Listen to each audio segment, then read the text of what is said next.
Yes, okay, yes, questions. Anyone have a question? Question?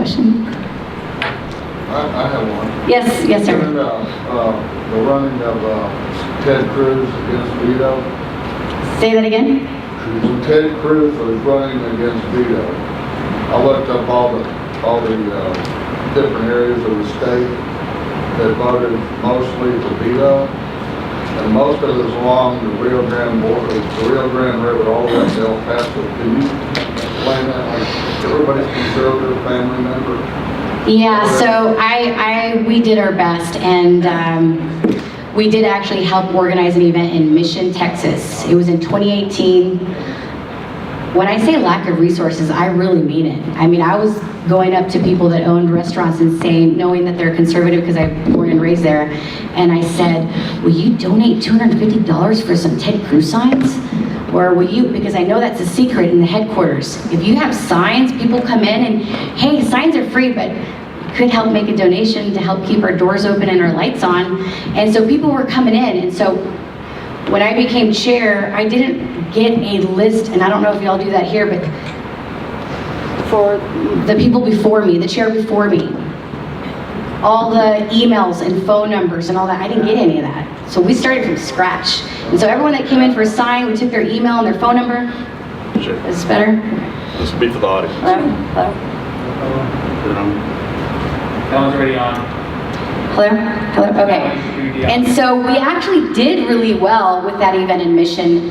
RPT didn't highlight the one in Mission, which is Hidalgo County. They highlighted the one in Cameron.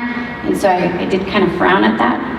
Sorry, I don't know if I should say that out loud, but it's true. We did get, I think, 500 people showed up. But imagine though, you guys have Republican elected in office. And so they want to continue to share that. I live in an area where all the congressmen, all the state reps, they're all Democrat. And so they might in Austin and in Washington say, I'm really a Republican, but I have to be Democrat in the Valley. But then they're in the Valley and they're just like, oh, those Republicans, they just, they want to take away your benefits and you can't trust them. Just vote for my friend over here. He's a Democrat. He's always been there. He's been there for 30 years. Just go with the devil, type of thing. And so they're actually, I think, the cause of it. So it's not something that we're not trying to do. God is my witness. We're definitely doing everything that we can. And also, I mentioned the bad congressmen we have. There's some conservative Democrats around that area that aren't bad, that should be Republican. People say, well, if you want to get anywhere in life, you have to support the local Democrats. You're going against it, so don't expect to have a paved way of gold and it's easy and fun. No, it's been really hard, and I think it's because we're stirring the pot, and it's kind of insulting to some of the conservative Democrats, but I actually think that the party of JFK and MLK is no longer. And when people tell me, oh, well, you're not going to help this person, I won't say names, or you're not going to help this person, and I'm just like, well, I pray every day that he walks away, but I vote Republican. And there's this one lady that I do not condone, I think it's fair that I do this since there's a camera. Her name is Vanessa Tejerina. She's running for Congress. She is not a Republican. She went and filed in Austin, and people like to blame me, like, how did she get on the ballot? Like, I have no idea. I saw her with a picture with James Zicke. I have no idea. I know her though because she's helped the Green Party and the Socialist Democrat agenda. If you look her up, she's there with Beto. She's a hardcore crazy Democrat. And she's running against Senator Lucio, who's a conservative Democrat who I do actually pray that he walks away. I live in her area, SD 27, and I still voted Republican, but I took out her name, so I didn't vote in that spot. So. Any other questions? Yes. I'm glad you mentioned Senator Lucio, because he's outstanding. I know I got to speak with him, and I thought, what a man. He's more conservative than many of our Republicans. But I guess the question that I have, he's also a very devout man.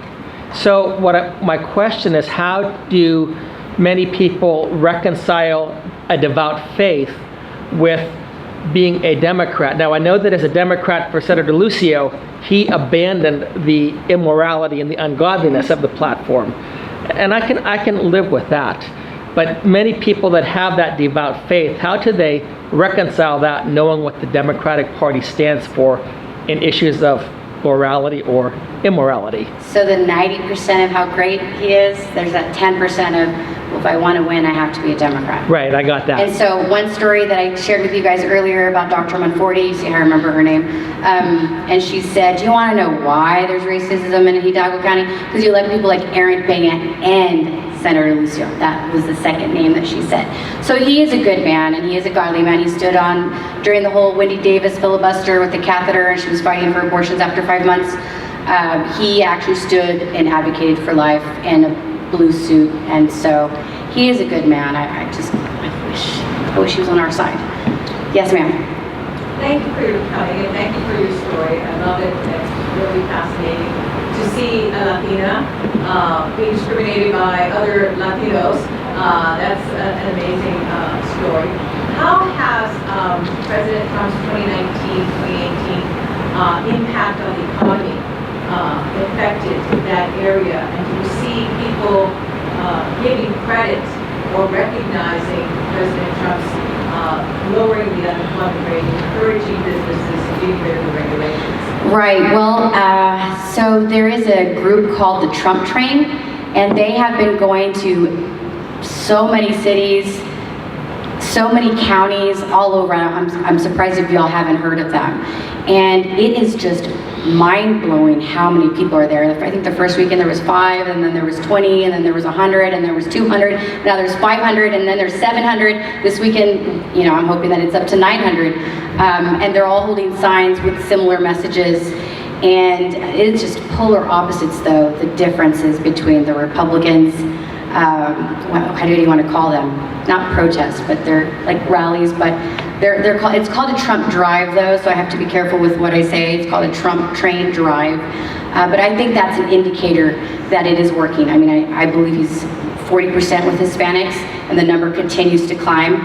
And I think that it's no longer Republican and Democrat. It's, you know, vote Republican, vote for America, because that's what it is. I mean, the Democratic Party has gone so far to the left that it no longer resembles the JFK So I'm asking, MLK. you have personally seen from your conversations that people were, before COVID, feeling prosperous, feeling like things are going up, and giving even a little drop of credit to President Trump's policy? Yes, I have. I've noticed. And there are some conservative Democrats that have given him some compliments. Not in front of people like this, but with me, you know, over coffee type of thing. This gentleman has a question over there. Yes. So I was born in Dallas County, and then I grew up in Collin County, went to Plano West Senior High School, and then went to Texas Tech and SMU. First of all, kudos to the YRs in Hidalgo County. I want to tell you, everybody give a round of applause. You cannot see a more professional and great group of young Republicans. So the future is strong in Hidalgo County. I can tell you guys that right now. With the Abraham Accord agreement signing with the UAE, Bahrain, with Israel, and this is a historic signing. And you know, you go and you have the Israeli Prime Minister saying that, hey, Assalamu alaikum, and some Farsi, and saying that we are all sons of Abraham, which is a powerful sentiment to the global stage, and also for our own foreign and national security. In Hidalgo County, they're not really, do you feel like foreign policy, national security is something that it's focusing on right now? Are we still grassroots on that right now, on the base of building the GOP there? Okay, just really quick, can you go back? Are you talking about the local Democrats, or are you talking about the local party? The party. Okay, say that again, the question. So with the signing yesterday with Bahrain, UAE, and Israel, which is Middle East, you know, peace in the Middle East. Like, right. I mean, that was, you know, a saying, and now it's actually happening under the Trump administration. You know, is that something that you feel that in Hidalgo County right now, something we can go and champion that as well? Or are we still trying to build a bigger coalition of Republicans? Because the YRs I've met, those kiddos are smart as hell. Right. And they're pretty good. I mean, a lot of in Hidalgo County, and I think that's some of the other struggles that we have, is a lot of the people there focus a lot just on Hidalgo County. And so we have been, I mean, if you follow our page, you follow our social media, we're on our email list. You can be part of our email list, www.hidalgocountygop.us. We try to stay informed with as much things as possible, and I think that we can champion peace. I mean, we should be able to work together on certain things. But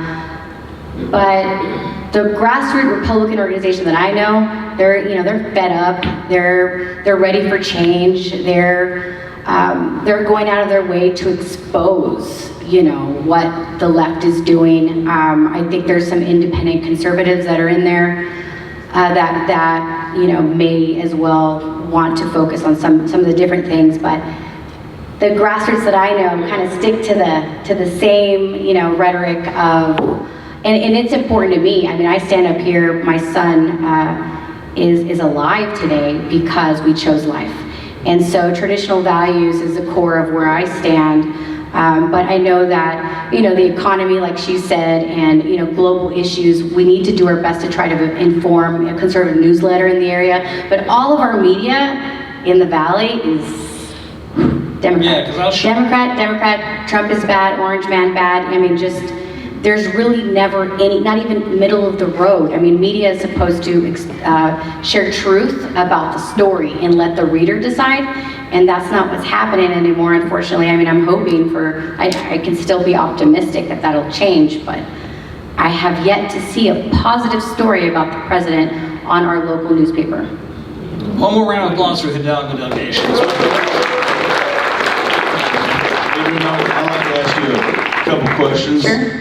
First of all, I mean, so I have an aunt that lives in Harlingen. Obviously, she's white. And, well, she could not, maybe not be. It depends on if she was married by marriage. But anyways, she's white. It's my dad's sister, who's back there. Lived in Harlingen for many, many years. And she says that the support for Trump, at least in her circles, is very high.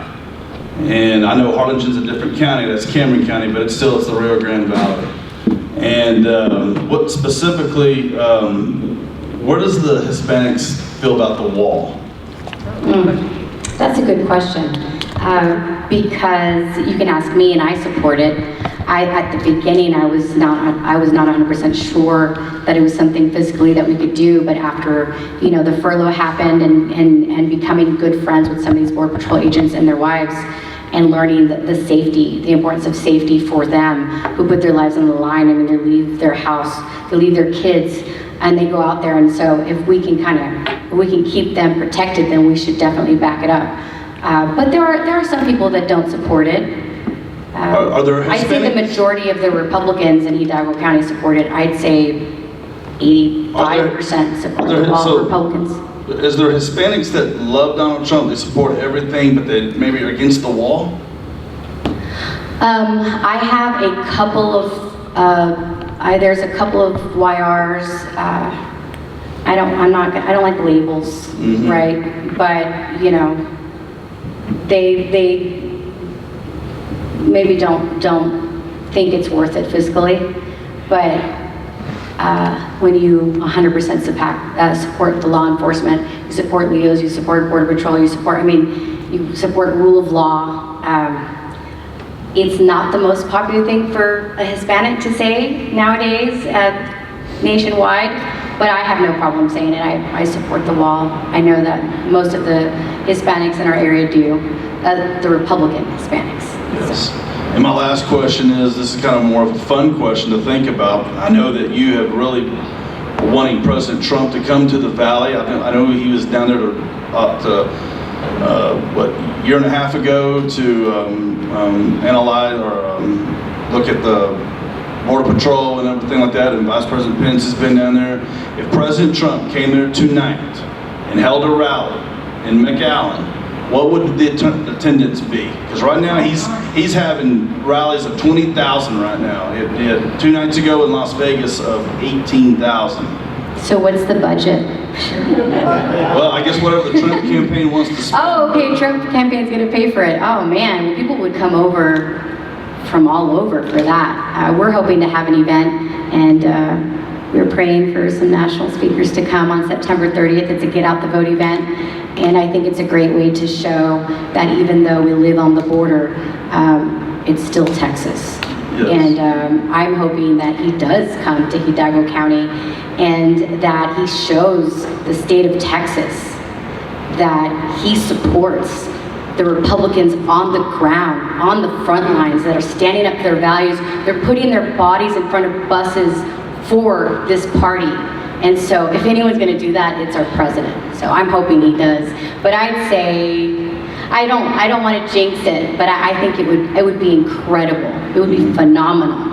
Well, I gave you a little bit of background on Collin County today when I saw you and Jimmy, and I have told this group, I've told a lot of people, I've told Chairman West that President Trump needs to come to Collin County. This is not a county that we can for sure think, oh, it's just going to stay red.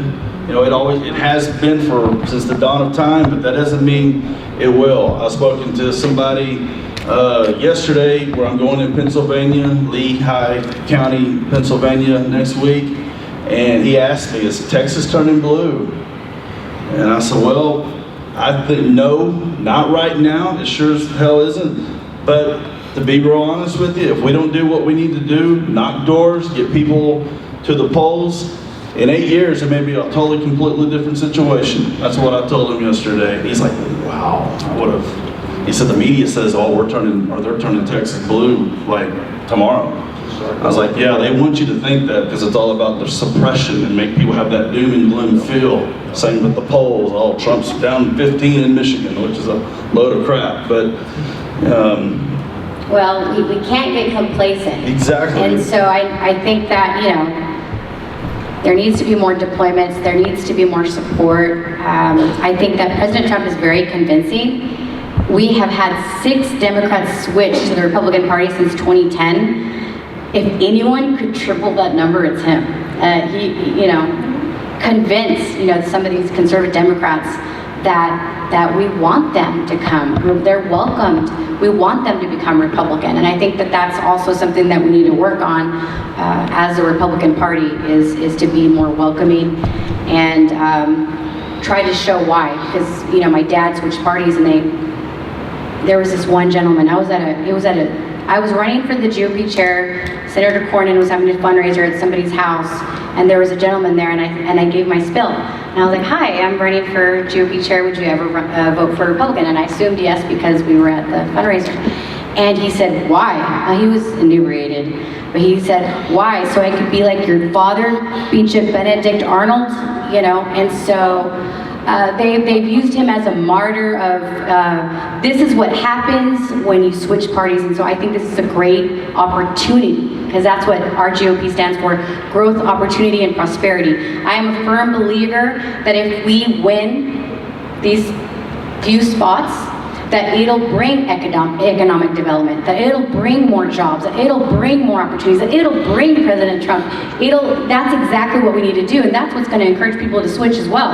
So they want to know why. What am I going to get out of it? Unfortunately, that's the way a lot of them think. We have some more questions. Yes. So do 3 more questions. So,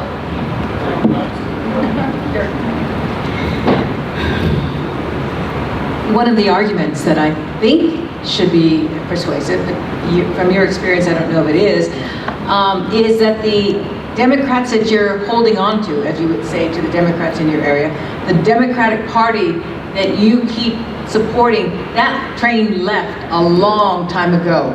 Do you support the Antifa and the BLM Democratic Party? Exactly. So have you tried that? Has that worked, that argument to persuade people? Demonize the Democrats? We don't really need to, because they are doing that. That is what they're supporting. I mean, if you look at they're supporting the riots and stuff, I mean, we could sit here and research each one and guess who runs those cities. Not Republicans. Oh, I know that, but is that a persuasive argument to convince Hildago Democrats to go to Republicans because their Democratic Party left them? I think what's going to convince them is when these big power brokers with a lot of money that are fiscally conservative actually take the step and the leap and they switch, and then they'll follow, a bunch of followers, unfortunately. But So you're here in Collin County and some of us are from Denton County. How can we help you being from up here? What can we do to help the valley? And first, thank you. Like I told you out front, you're like a bright light in a dark place down there in the valley. You're surrounded by enemy, and we appreciate your hard work. You guys are warriors. So what can we do up here in Denton and Collin County to further your cause and get more patriots behind you down there in the valley? thank you for that question. I just wanted to say though, is that when we were walking around shopping, that's what I felt about you guys. I'm like, oh my gosh, this place is beautiful. We need to bring the kids. There's all these Republicans elected. Maybe we should move. Maybe rent a big bus and come to our event September 30th, because you never know. God can answer miracles if Donald Trump could come September 30th. But you know, going to our website, www.hidalgocountygop.us, there's a donate button. It has information on what we've been doing. It has a timeline of what we've been doing. You know, darn COVID kind of ruined some of our event plans, but you know, come down to the valley. Come down to the valley, support us. You know, if you want to make a check, you can, but hey, prayers are just as valuable. It's just a 10-hour drive or a 2.5-hour flight. Tell us more about the event on September 30th. Okay, let's see, did we have a picture on the, I'm not too sure. We changed it, okay, that's okay, don't worry about it. Okay, so what's really important is that we have block walking, we have phone banking, we're talking about candidates, like, wow, that sounds like a great candidate. I wish we had somebody like that running in our area, great candidates. But when you knock on the door and they're not registered to vote, or they go in and you're volunteering, they're at the polls and they're like, oh darn, I forgot to get my change of address, I can't vote. I mean, shoot yourself in the foot, grassroots. I mean, October 5th is the deadline to register voters in the state of Texas. And so it's kind of like our last effort push to register voters. And so, you know, when we have events and we have meetings, sometimes people are like, I don't want to go to another meeting, I want to have fun. So there's gonna be food trucks, there's gonna be, you know, drinks and dessert and speakers from all over the country.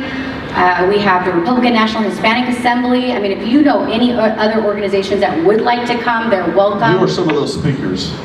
Betty Cardenas with RNHA. We have Doug Deason's going to be there. And you want to speak? Oh, okay, my husband, who's our finance chair of the GOP. He wanted to do it though.